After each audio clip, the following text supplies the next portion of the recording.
Look here. Look where we are. Where are we? Another week has passed, and it's another edition of the Lazy Gardeners podcast here on the Alive and Social Network. I love when this happens. So do I, and I especially love this part about it. Oh, thank you so much. Here you go, sir. Thank you. Don't pass it spill over it the over control the console. controls. Yeah, be extra careful there. Oh my goodness, extra careful. I'm glad you were, because I don't care as much about the gear as But you it's a potentially waste. spelling my Could be beer. a waste of beer. Exactly. Cheers to you, Bobby Jensen. There you go, sir. Good to see you, my friend. It's always good to see you. Bobby's teeing up his vacation time already here in I'm the in vacation A&S mode studios. already. All right, very good, man. Are you going to go out of town anywhere? Are you going I'm to do going to anything? DL, Detroit Lakes. Oh, that's lovely.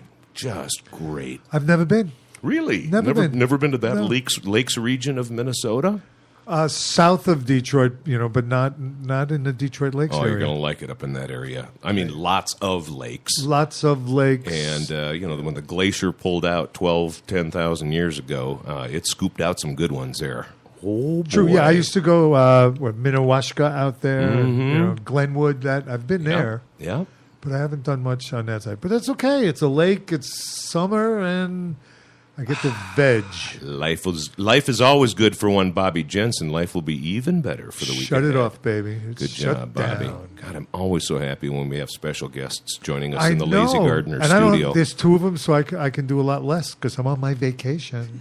So, Robin Asbell and Marilyn Calhoun, you're saying they're going to need to step up in terms I of the think conversation? they got to step it up today. They're going to really have to bring it forward. 'Cause, I'm on vacation. I think we can pull it out of them. I think actually what we're going to do is you don't push a rope, you pull it, and so we're just going to lay back and talk about bee and butterfly gardening, and I bet you they're going to go. They're just going to go. I think introductions should follow. I think indeed we will get there. Oh, we're not there yet? We will get there. No, actually, right now. Robin Asbell is a noted nutritionist, cookbook author, all-around great foodie, and also a bee and butterfly gardener, and one who lives in the Lake Nokomis, Minnehaha Falls area of Minneapolis. She's been a guest on the Foodie Friday show with my daughter and There you myself, go. with Lydia and BT here. And I asked her to swing in because I saw a Facebook post. We're Facebook pals, Yes. We got that going on. And She's multifunctional. oh boy, she ever Foodie to bee. to bees, and the whole bee and butterfly connection to the food world obviously is really Very important. very Ridiculously real. important. And so I said, Robin, she showed a picture of her bee and butterfly garden. I said, you got to come and join Bobby and I, because that's been sort of an underlying narrative on our Lazy Gardeners show since day one. So it's good to have you here, Robin. Well, Getting Thank as you. radical as I used to be in the 60s about bees and pollinators It's and just- butterflies. it's time. We need to do something. And this We've got to. monoculture stuff is just crazy. Between monoculture and the seeds and spraying corn with Roundup, killing weeds, and the corn stands up, it just drives me crazy. And also joining us, Robin's mom, who's visiting here on her birthday week. She's the lovely Marilyn Calhoun. She's from Central Illinois, Jacksonville, Illinois, the land of monoculture. And so I'm sure she's got I know Marilyn's got a thing or two to say about the big agro world out there and the big chem world out there. Marilyn, good to see you. Good to be here. Welcome to Minnesota.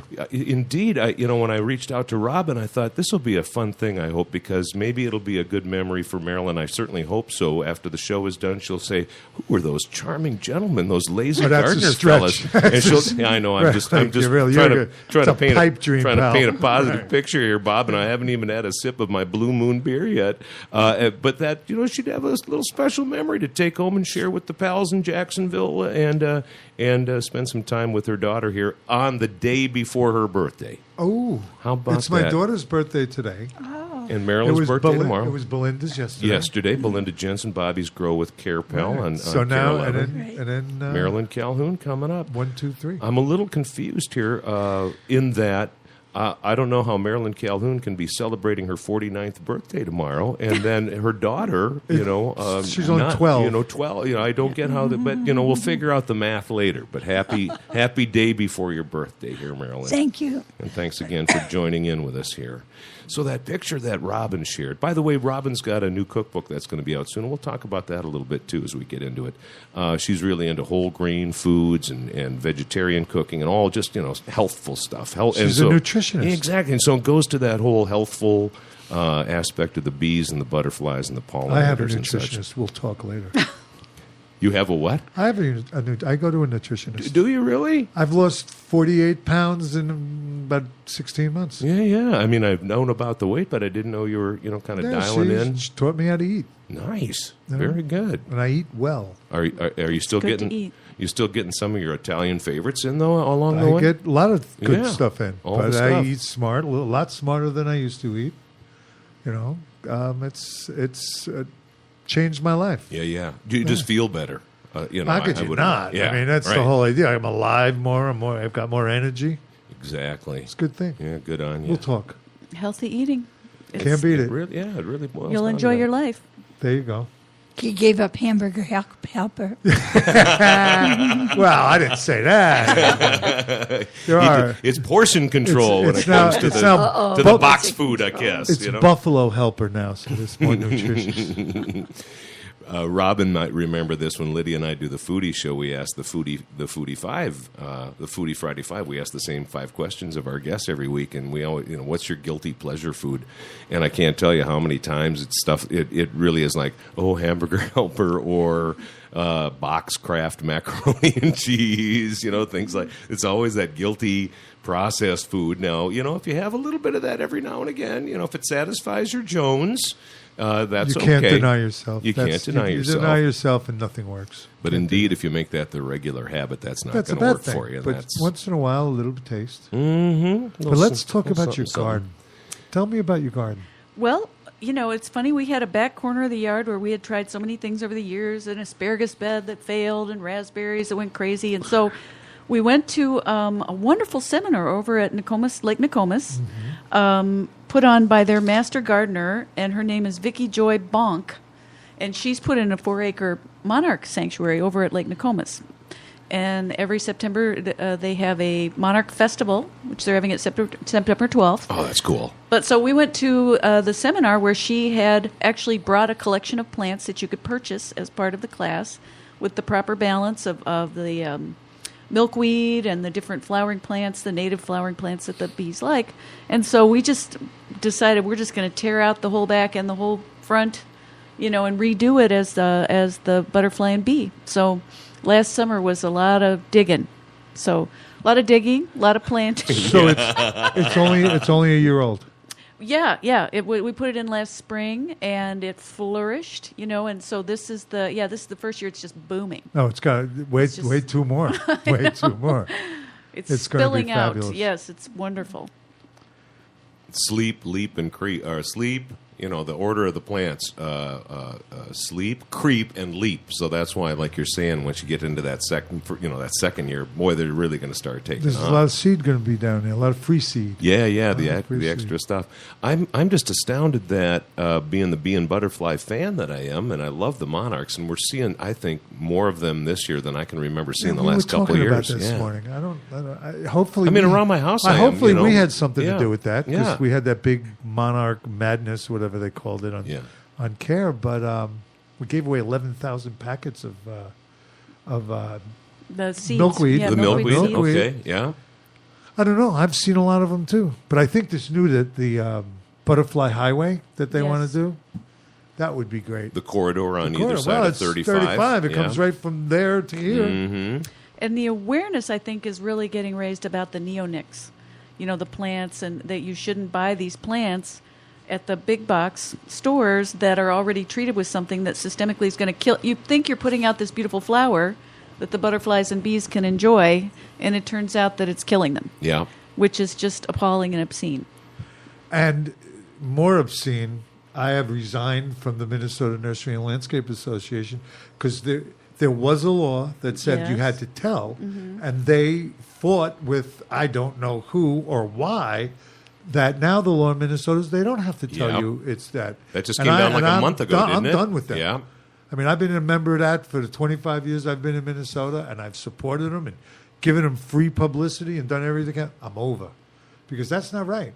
I mean, there's nothing wrong with telling us what has it and what doesn't have it, and it's a crazy deal. I'm reading a book now called The Lentil Underground, which is truly an amazing book, and it's all of that it's about Montana, but monoculture and I've been professing for years our soils are horrible. You know, even backyard garden home soils, there's nothing there.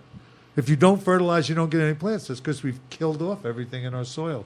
It's fallow, you know. So it's nice, Mom, that me and you, the younger generation, will be able to enjoy this. But you know, right now, it's got to happen. It's got to happen. Yeah, the turning point is now. It is now. Yeah, It is. It It's huge. absolutely is. And it's up to us to teach these young people that to keep the fight going. Yes. Robin, when you were inspired to put in your butterfly and bee garden, was that whole turning point way of thinking a part of what also led you in that direction? I imagine you learned some things in that regard at that seminar, and then you see this 4 acres of monarch garden, which, again, I'm astounded I didn't know about it, and 4 acres is a lot of space. That's pretty cool. It's pretty, and actually, we had known that was there because we had just accidentally walked into it during monarch season once, and it was that magical thing where there were just monarchs just sort of floating around, all around us, and it was like what people talk about experiencing in Mexico. And I'm just like, what are all these? Oh, you know, you're just walking Pretty in the park. orange Yeah. things. Wow. And look at them flitting, and they And just have they're that. they're so, That you know. flight pattern is so unique with the swallowtails as well. We'll throw them in a little bit here, but yeah, with the monarchs, just the way they move through the air is just amazing. Yeah, They're so beautiful. Mm-hmm. And yeah, we had been putting in plants, you know, just here and there and here and there. But then when we just decided to just rip out everything and put in something that was planned just for them. So you know, Bobby brought up the whole fallow nature of urban soils or suburban soils that we're dealing with. Did you have to condition that soil a lot, or were you doing pretty good as a starting point when you decided to put that big B&B bed in there? you know, I married a carpenter, and so he Was that built. a song? I heard that song. Right? And You were a lady. Yeah, I love that one. It's a good one. Hey, I'm- by the way, we got to wrap the show up early. Bobby and I are hitting the road. The Detroit Lake Supper Club circuit. Singing. It's and so I've had a big, beautiful cedar composting Oh, compost area. Black and, gold. Nice. And because I actually bag up all the vegetable trimmings when I private chef and when I teach cooking classes bring them home. and bring them home, Yeah. you know, and so all those peels and all that, you know, and all Good the cooking stuff. that I do, and then you mix in your leaves, and you know, so yeah, we've got a pretty good composting situation going on. It's black gold, man. Oh, You yeah. could not beat. There's nothing better. It's got the nutrients. It's got the microbes. It holds moisture, releases moisture. Yeah, I may stop over your house, pick up a couple of bags, A couple of bags throw full. them in a garbage can or two. You know, full. I was just thinking about compost today because LT and I, my lovely wife, we've got the compost thing in the backyard too. But more often than not, I'll find vegetable peels or chunks of the outside pineapple slices. You know, the kind of stuff that you want to put in there, and inadvertently it'll get in the garbage, and I'll reach in there and dig it out and just walk it out to the composter. But you know, I understand what's going on, and you know, I got to do this fast. I want to clean off the counter, and every time we've had countertop compost bin, or you know, one of those stainless steel guys with Little the bag. filter in it or whatever, you know, it gets a little stinky, or you're putting a banana peel in there and then the fruit flies, you lift it up for the Fruit next thing you're going to flies. toss in and the flies come flitting out. And so I had a light bulb moment actually just this morning. Now we're talking about it today on the show, and that is sort of the bottom bin in my refrigerator always has just like one or two things in it. You know, there's not a whole lot of No, stuff I down know there. where you're going with this. That's And, pretty yep, cool. and so That's I'm a just good so what idea. I'm thinking of doing is just getting a larger Tupperware styled container, and that will just live in that bottom bin in the fridge. And so if And you're throw doing your any, stuff in. and then if you're doing any potato peeling, any pineapple slice cutting, any lettuce, any of that stuff, tomatoes, doesn't matter. You're going to take that out first. It's already cold and frozen, so and there's no flies coming off any peels or any of that. No, it's not it's going to be perfect. stinky because it might have a little stink, you know. But the No, point is, nothing. every 3-4 days, then Dad Man, who's out in the yard almost 8 times a day, I'll take that rascal out there and dump it and Dump make it sure in the and compost. turn the compost. But then it won't be stinky on the countertop, and it'll take that problem away. That's so, a really good idea. so that's a just- fabulous That idea. is a That's a good very idea. good lazy idea. you a got lazy there, Val. idea. That's what I was thinking too. I was There you thinking, that's the other thought that occurred to me. Not only the stinky, smelly part and getting the family to participate more, but yes, It's the easy. the It's lazy easy. part It's went to the lazy. top of my head. Smart and lazy. Because Yeah. I just So always good. have a big bowl sitting on the counter, but I do get the the cats go up and have a little nibble. Fruit fly. Oh yeah, I waste so much wine trying to catch fruit flies. that is wrong. I know. That is That's right. completely wrong. I wanted to ask Marilyn here because you brought up the 4 acres out there in the butterfly garden, and you kind of, in a happenstance way, walk through there during monarch season, and you see all these beautiful creatures. Marilyn, you're living in the thick of big agra, big corn, monoculture. What's the butterfly factor like where you're living in central Illinois? I got to imagine that it's pretty slim. You're not seeing the bees and the butterflies. In the way that other parts of the world is that true? In that, am I right in that estimation? I see very few butterflies, but my plants do seem to have a lot of honeybees on them. Well, that's a good and thing. I know people who do work with bees, but it's always kind of touch and go right now. Right. With Well, the beekeepers. You never know if you horrible. got if you got a bee hive set up somewhere, and the residual aerosolization from the spraying, it could be a half a mile or a mile away, and some of that big agra, big chem, spray will just float through the air and get on that beehive or get somewhere else. And I imagine that happens all the time in your area. The neonics. does. I'm sorry. Go ahead.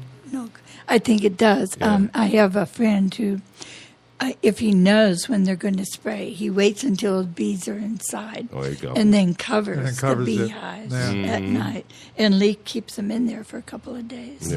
Yeah, just to And keep them it's- away from that stuff. More and more, they think it's a cocktail that's been getting the bees. It's mixture of well, things, because yeah. everything is okay. The amount of neonicotinoids that's on with the spray is legally okay. Doesn't kill bees.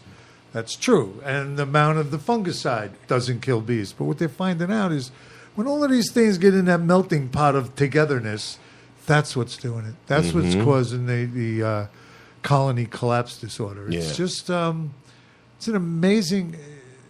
We didn't know, better living through chemistry. Yeah. And that's the way it was. And the part that drives me crazy is the same people that sell them the chemicals, sell them the seed, buy the crops, do all of that. Oh, yeah. So, these farmers, and I feel bad for them, they get hooked into this deal where there's no place to go. I mean, if you want to make a living, this is how you make a living. I mean, even to the effect of they buy bigger and bigger machines. We've been farming for 12,000 years. They've had this stuff going on for 60. Must have did something okay for the Everything was pretty all right. 11,940 years before that. And I think we will see more and more bringing it back down, making it a little bit smaller, making it, the machines don't have to be that big. Think about what the cost that these farmers is putting in to buy one of these gigantic machines. $380,000, Ridiculous. They're kind of $420,000. enslaved by it. Yeah, They that's really true, are. Robin. That's a good No, point. they've sold their Yeah. soul to the company store. Yeah. Because growing up there, it was very eye opening to me as a teenager. I did detasseling, and you'd work Right. in the fields, and and it was, it was just all very, this idea that we were out in the country and it was somehow cleaner, but you knew people, and people talked about people getting sick during spraying and people, getting very ill. And realizing, I was like, what do you mean funk? Why is there this decal sign? And it turns out it's really a farm is like a franchise of McDonald's. Mm-hmm. They don't actually own it. They're not allowed to own the genetic material. They're not allowed to save seed. No, and they rent or buy. yeah, and it's hybrid. That's why we were out there pulling. It was like, why are we pulling these off? And if you really asked that question and looked at it, that was very eye-opening to me as a young person to really realize this is not, I think, what most people think is going on. Did you get your love of gardening from that young lady over there? My mom has had she did some great gardens, and that when we lived out in the country, she had a big vegetable garden. We did. I remember that was when I first ever realized peas were good. Peas are good. Oh, Peas just good. Good. off Oh the man, Right right, off the there. bing. Oh boy. Just- Sugar snaps came around, and Sweet. all of a sudden they were just fabulous. It was like, this is nothing like what. Right, it doesn't come in the Valley of the Ho Green Giant. It's got a whole another thing going on there. Yeah, I remember my dad when we'd have some gardens, and he would when he'd go out in the garden, tomatoes specifically, he would carry. He had a salt shaker that had a snap cap Boom, on it, right away. so that he could, and I was just always enamored with watching my pop grab a tomato off the vine and a little salt on there and eat it like an apple, a little more salt. He just loved just a little taste of salt on there, just enough to bring out a little of the flavor. But oh gosh, just and dripping down his cheeks and all that kind of stuff. That's just a sight to behold. So go back to your cookbook and your lifestyle. I mean, this is a great time for vegetables. I mean, we're almost peak. I mean, people are growing kale like they never grew before, and tomatoes is just starting to come in. Just starting, and yeah. Cukes are doing pretty good. It's been a great year. I mean, Wet. last 3 or 4 people that we've talked to, they said their stuff is like 30% ahead Yeah. of where it was over the last couple of seasons. So it must be. This is your time. This is my time. I know. I was at the farmer's market just Tuesday. I went down to the Midtown just because I needed some stuff. But I actually grow a juice garden. I have a juicing book. And so because I am a lazy gardener, it's super easy to just I plant. I have kale, carrots, beets, all this. And, of course, tons and tons of herbs. I do lots of basil and herbs. And then I have a whole section of tomato plants. So... But they're Different all, varieties, Yeah, I was or going Yeah. to ask the same thing. Yeah. Yeah, actually, I've got some beautiful. I didn't check the name, but I have some lovely. They're orange and red striped little tiger tomatoes. Are just ripening right now. I think Wow. I'm going to serve them tomorrow. Oh, that sounds delicious. Just- serve perfect. them where? I'm on vacation. I'm on free. vacation. I could go show up anywhere. When are you heading up to Detroit Lakes? After Robin Well, gives me it her, depends on her what address. Time after I have a tomato or two. Marilyn, did you guys do a lot of canning? From the vegetable garden, and did Robin pick that up as a kid, and did the others in the family pick that up at all, or not? I never canned. Never my, did My any, huh? mother canned. Okay, A okay. great deal, but I did freeze things. Okay, yeah. I And never- we I haven't talked about canned Foodie either. Friday. You freeze a lot of stuff too. I freeze. Yeah, I'm more of a freezer than Yep, a canner. yep. I used to can when I lived in Illinois, and I just have memories of just being very hot. Yeah, it is. Very, yeah, very it is sweaty. tough. Yeah. They also didn't have good refrigeration way back in the day. That's really where canning came from. That's Yeah. how they could preserve it. Yeah, I'm into blanching and freezing myself. yeah. I like it. I do a combo of both, and I love that food saver. I mean, it's one of my favorite appliances The because suction thing, yeah, where it takes all the air out, and Oh. so you do a little blanching on like the snap Right. peas or Boom. whatever, and then just do sort of a portion that's either going to be a meal portion or add to a recipe portion, and they're a little bit different, and then right on that plastic bag after it's done, and I've had vegetables that have lasted a year. take the a air out, year you can do plus. anything. I've had meats that have lasted with just a little bit of degradation in taste, but not much over 2 years because of that. And it still freaks me out. It still surprises me when I'll pull a 2 years steak out. because you forgot that it was on the bottom. Oh, of the freezer. there's a bunch of that. Yeah. But also, I found crappie the other day from I don't know when. how was it? Fabulous. Yeah, It was yeah, fabulous. exactly. It was better than going to the store and buying When it. some of that stuff's a little bit older, I'll treat it a little bit differently in the recipe to kind of make up for, it is still frozen for a longer time, but not like that 3 month or 2 month time frame that you might get out of a freezer bag. Boy, that I just love No, that it's food saver excellent. thing. Yeah. So my kale crop is going crazy. You got any kale tips for me? And don't say chips. I don't like them. I don't like the kale chip. No. Well, kale really is at its most sensuous, true self, just bathed in garlic and olive oil and chilies. I mean, the most simple, just blanch it a little, and blanch it just a little. just to keep just to it get a moist. little wilt on it too, And people will say like, "Why do 2 steps?" But really, that blanch before you put it in the pan with the oil, I Oh, think. really? Before really you make it does. like you do spinach. Yeah, I think that does make a difference because if you think about it, as those little open cells collapse, if there's water present, it will take in moisture, so it'll be a little bit more moist and a little more wet, and then you can put it in the olive oil and kind of cook it down. So you stick it in boiling water for just a, Seconds. Yeah, 30 just seconds. Yeah, just plunge it in there, stir it around, Bring it drain out. it. Yeah. And then Then drain do you it. drip it in? Do you put it in cold water then afterwards, or straight into the pot? Well, it depends if you're. I'm always doing stuff ahead. I Okay. might run a little cold water on it just to chill it down. And to stop the cooking. Stop it. Well, that's Yeah. what you want to do, right? Mm-hmm. But I mean, I love it. I go out in the morning and I get it and I put it with my eggs. Who knew how many? And What, it's beautiful who invented baby kale? stuff. All of Yeah. a sudden, Yeah. It was plants I sold. You put it on your patio for Halloween. I know. And I now saw. it's approaching huge. I ran into Atina Diffley, Oh, yeah, sure. famous Diffley Gardens. gardener. Mhm. And 25 years ago, I used to buy cases of kale from her to line the deli case at the Wedge Deli when I was Right, head chef just there. for and the she ornament. would just come in. She was so strong, and she would throw in these big cases of kale. Boom, boom, and we boom. had all that curly kale, and we used most of it just for decor. ornament, for decor. Yeah. I know. And then all of a sudden, Now somebody it's said like you should be everybody's eating just eat this. I mean, we superfood. did.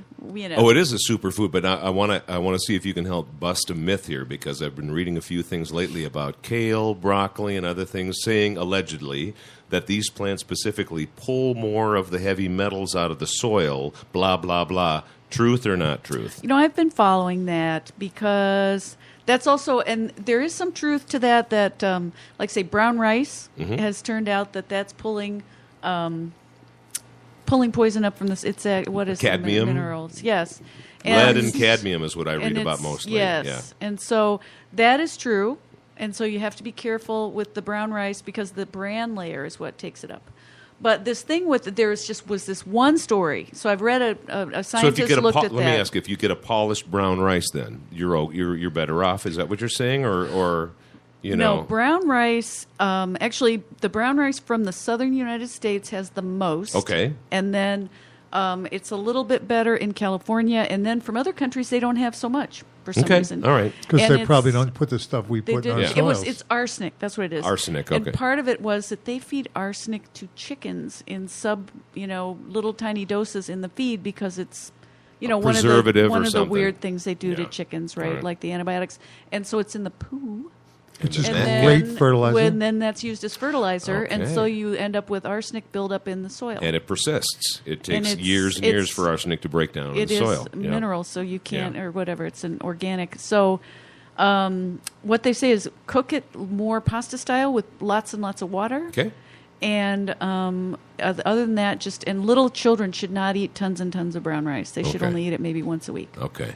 Because you It's want the bad for the bran. bran. Yeah. You want the bran. So if you cook it in a lot of water, the idea is the arsenic's going to leach into the water, and then you Right. drain the water off. Drain the Unlike water a off. rice cooker, where you're going to cook it with the water, and it's going to absorb all that water, not allow any of the bad stuff to leach out. And it Okay. stays in. But All so right. there's this thing about supposedly a guy started testing because he thought that what his clients were saying, they felt spacey and they felt tired, and he looked at what they ate and he thought that these cole crops, as you say, brassicas, they all ate a lot of brassicas because they're healthy. Yep. And so he started doing these tests, and he claims that there's thallium and heavy metals are getting taken up in these plants. That's the one I said. Cadmium. It was the other Thallium. ium. And, Yeah, you it was know, the no. That was it. There was the it thallium, is. the arsenic, and the lead. And Those are the that- big ones. Yeah. And so the science-based community has responded and said that this is just this one very anecdotal Okay, story. good. And so there's nothing really to worry about. And there's been this freak out, a backlash against kale since kale got so hot. Yeah. Where there's people swearing it's going to kill you. Probably by It's- the lettuce people. it's big corn. It's like corn and lettuce. Right? It's this God, big that kale fight. stuff will kill you, Yeah, man. out there in Jacksonville, Illinois, they got signs saying corn, Right. no kale. No kale. Ask Kale's Marilyn. bad She's driving for ya. past those billboards all the time. Like the cows that say eat chicken. Yeah, Yes. Chick-fil-A deals. Right, Yeah. eat chicken. Fords, no Priuses. Right. One of the things is, okay, you can supposedly eat enough kale to give yourself, if you have a thyroid issue, it's Okay. got some goitrogenic chemicals in it. And people will focus in on these little teeny things where there's a teeny amount of something in a food, like there's phytates in whole grains, which if you eat enough of those, they can, keep you from absorbing iron and blah, blah, but the blah. deal is you would have to eat like 50 pounds of kale a week You do. to have that sort of thing You happen, do. even if you had a thyroid condition. Even if you but that's, do. of course, ignored in the narrative of the fear-mongering. Right. Pitchfork Nation. Yes. Pitchfork They Nation. jump on Right one thing, and then everybody. it's- They read the headline. Well, they then, don't, you they don't know- read anything else, but they read the headline. Well, and then And they're- the old aphorism, a lie travels around the world faster than a gunshot before truth even has a chance to put its pants on. Wow, know? have you ever? I have never.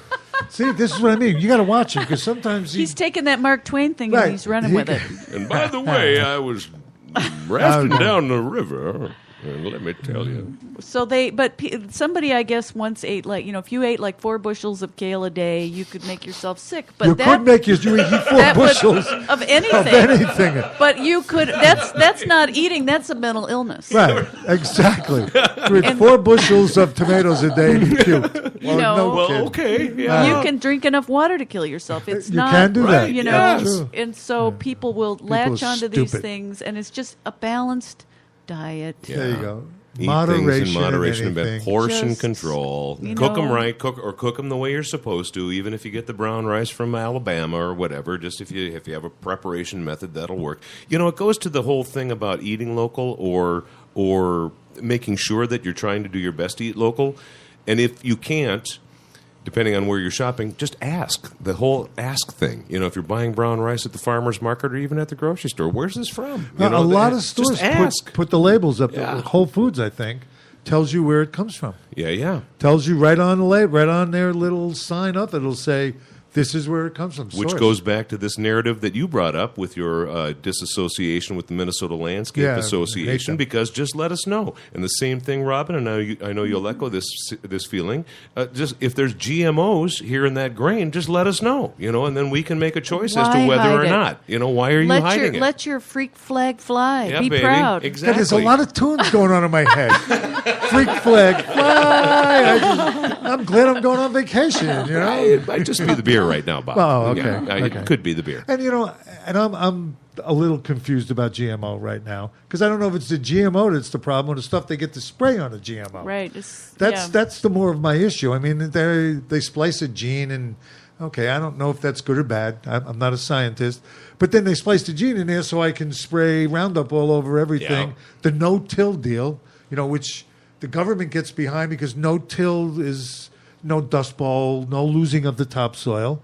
But you no-till when you can spray weed killer over all your crop to kill everything but the GMO products. And I don't know if the fruit is bad or the seeds are bad or what you can do to it is bad. And I'm going to find. Well, I'm going to find out. We're Brian. finding out, I'm going baby. to check that out Get to the myself. bottom of this.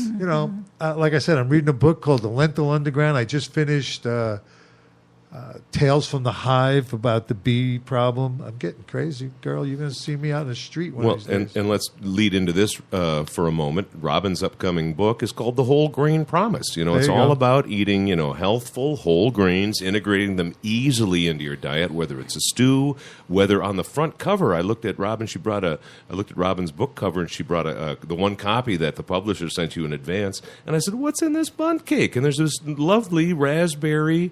Yogurt bundt cake, and with a whole grain flour, and it looks just absolutely delicious. And the whole idea is, as Robin's been saying here, and as we've been talking about on the latter part of the show, you can integrate all of that healthful stuff so delightfully and easily into what you do every day. That's right. It's just a click. It's just a mindset. It's just, yes, we have a lot of assumptions, and mindsets about what a meal is and what we put into things, and you can just change that a little bit.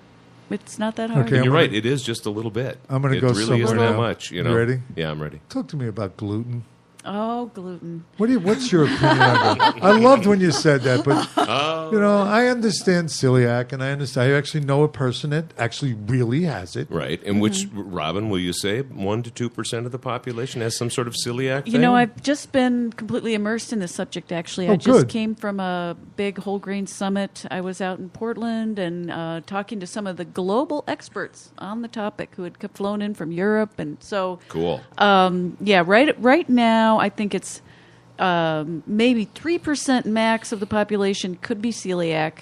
If you add on what they're now calling just this gluten intolerance, they can't figure out, if it's that or not. Right. Maybe? There's no medical test for it currently, but they're acknowledging that there could be something. So they're saying 6% max, and then 1% is wheat allergic. So that's at most 7% of the population needs to avoid gluten. It's such a marketing thing. But it's another thing. People are, I think, casting about for what is wrong, right? As they have all these different little problems. And we do. As you get older, you get different, your brain fog or achy joints or skin issues or And digestive I'm looking issues. to blame it on something. And you want to find out what it is. Or obesity. I mean, there are people who are blaming obesity on gluten. On gluten. Which is just really, from the science perspective, again, I've been interviewing all these people. That's absurd. So a lot of people, it's like getting mad at kale. Right. It's just a plant, or getting all mad at gluten. And there's a lot of misinformation about it. Today's wheat isn't actually higher in gluten than it used to be. We're putting more free gluten into foods because it makes it easier to bake with, so that there is more gluten in some stuff. And but I think we're kind of going through a phase with it. It'll ebb and it'll flow. But It's a like lot the of people, paleo diet. It's like the Atkins diet. It's like a lot of those sort of tabloid, I like to call them, or Bobby would say pitchfork driven, because it's the same sort of thing. Narratives that pop up in our culture. I mean, you see stuff that says gluten-free on it that, yes, there's no way there could be gluten in that. And to me, it's once Madison Avenue marketing gets involved, they run with it. And it's probably what you're saying, B. Good news. They want to hear that? Well, I'll put it on my jar. Yep. Sure. Whether it's mustard or whatever it is. The thing that's the part that freaks me out about this. You got it right, Bobby. Things that have always been gluten free. I mean, like Now they have a big always, label and they on put it. Hey, we're gluten free. That's great. I remember when cholesterol was the big thing, and seeing a Right. peanut butter jar that said cholesterol free. Right. Duh. It always was. Right. And It's a plant. That's, It it's always up. was. You see, that's what they should put on it. It's a plant. Plant. It's a peanut. I know. All right, Rob's Bee and Butterfly Garden. We got to swing back to that because that was the focus of why we brought you here. How That's right. So it was not difficult for you to do this at all. I mean, really, Not at all. You, I think you had to go beyond the starter kit that you bought. Yes. Did you get all seed then, or did you buy some plants, or was it all seed when you decided to put this thing in? Well, we did. We went and we bought some plants. We went and got more plants, and there's a lot of good sources now for buying all these native plants. Mm-hmm. So you can just pop into your farmer's market, and there will be somebody there selling native plants. And we got our rain barrel, and so we put in the whole thing, and then this spring I planted a lot of annuals from seed. So, and I planted like it's the butterfly weed and, Sure. All the different flowers that they like. And we've got sunflowers all over the yard. And my husband as they grow, he's just put them everywhere up against the house. So we've got sunflowers growing up in Nice. between the kale and up against the fence. And so, it's just been, and the thing about it, I mean, these native plants, they're like weeds. I mean, it's They're nothing native. you have to really, you don't It's have a- to baby them. It's a lazy gardener's favorite It is plant. a perfect thing. Yeah, it's because I've always been a perennial. I want to put in a perennial. I want to leave it be. So that's what I like about it is that It's the they're next in step there. in that evolution. Well, de-evolution, because they've been here before we introduced Good all point. those other ones. And you're right. They know what it's like to live here. They usually don't have a lot of insect problem because they've defended against that over the eons. We have a buddy, Tom, who we have on every once in a Tommy while. Tennant, yeah. Tommy Tennant from Outback. down in Hastings.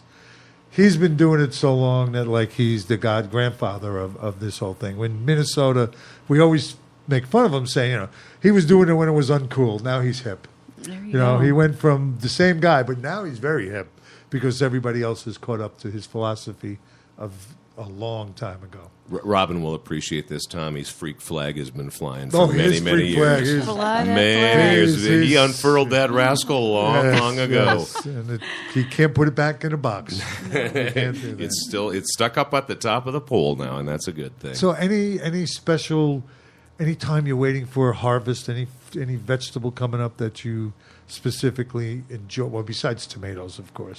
I know, that's it. Tomatoes are like a religion at our house. I know my dad was a tomato worshiper. He was. You know, and the sweet corn's just getting started. I really like my sweet corn. And And you're growing it in your garden? I'm not growing No, it you though. can't. I'm going to buy You that. need room for. Yeah, Mm-hmm. and we got a lot of raccoons over there. I There don't you think go. they'd leave it alone. no, But, they'd be after that right away. they get right in it. Mm-hmm. And I love every aspect. I love the farmers market because I think it really makes people be in touch with what really is in season. When Exactly. I remember when I worked at the co-op, people calling up, say, January, I'd like a peach cake. You would like one. And you say, well, they're just Argentina's a lovely at this I'd time. like a slice of watermelon, too.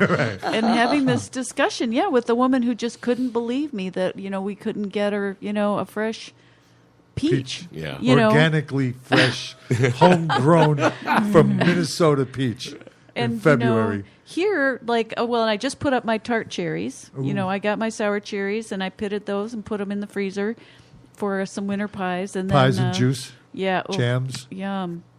I love the pie, a sour cherry pie. But In January. or Christmas. Yeah. So you right. could have done the peach, couldn't you have?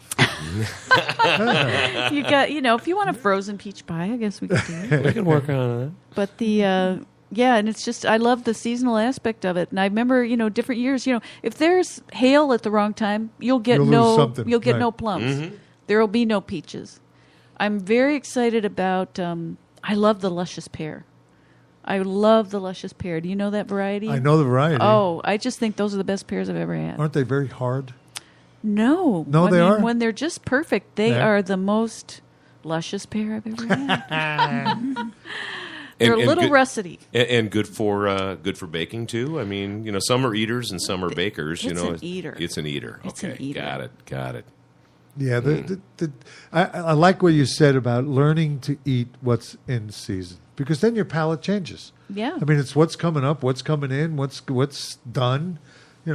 That's I think that's a key to good health is to eat what's in season instead of That's flying right. it in from Argentina. Embrace what you got. And we've got it. Yeah, the root cellar was a great thing. It was a good thing. And it really there's ways was. to, but there's ways that we can do it, Mom, and did are you have doing a it root now. cellar? My mom did. Yeah. Her, she was raised on a farm. There were root Yeah, cellars see, I always on grew the up in a farm. city, and we didn't have a root cellar.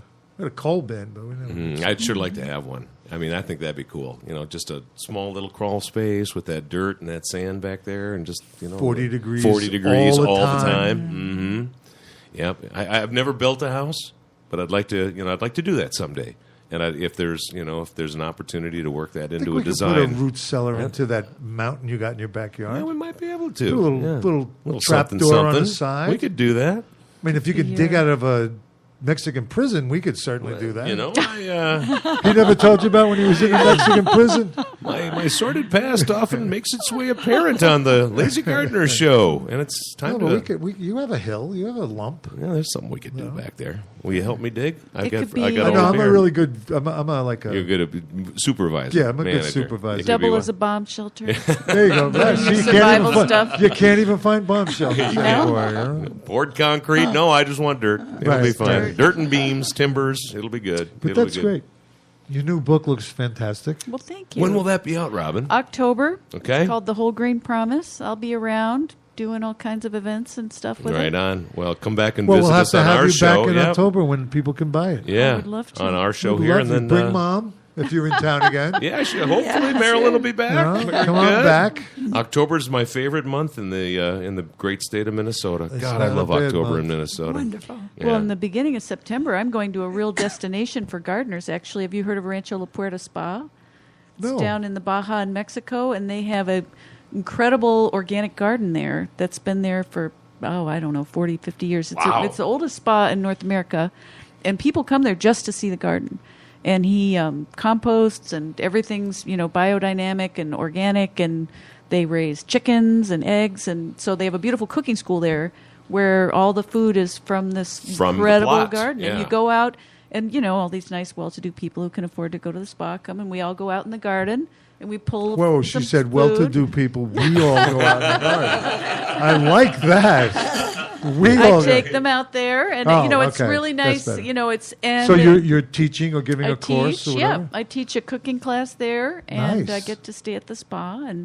But If it's they ever just need a garden guy to come down, call me. Yes. Hey, you could get hooked Mm-hmm. up. But they've got some really amazing people there who know a lot about gardening. That's pretty cool. I love the longevity of it too. That they've been sustaining this thing for that long, and then pulling all the produce and the critters out of there, and that's what you're using in the kitchen. That's lovely. It's a really beautiful idea. It's Mm-hmm. if only more places could operate that way. If they need It takes so long. if they need a garden guy and his assistant, as the case would be, I'll take second seat there, and all will be well. We got to wrap up the show. Robin Asbell, thank was you for joining quick, in. man. Yeah, Thanks, It was Rob. so fun. Thanks, appreciate you Marilyn. being here. I'm glad to be here. And it happy was birthday, fun. happy 49th birthday tomorrow, Marilyn Calhoun from Central Illinois.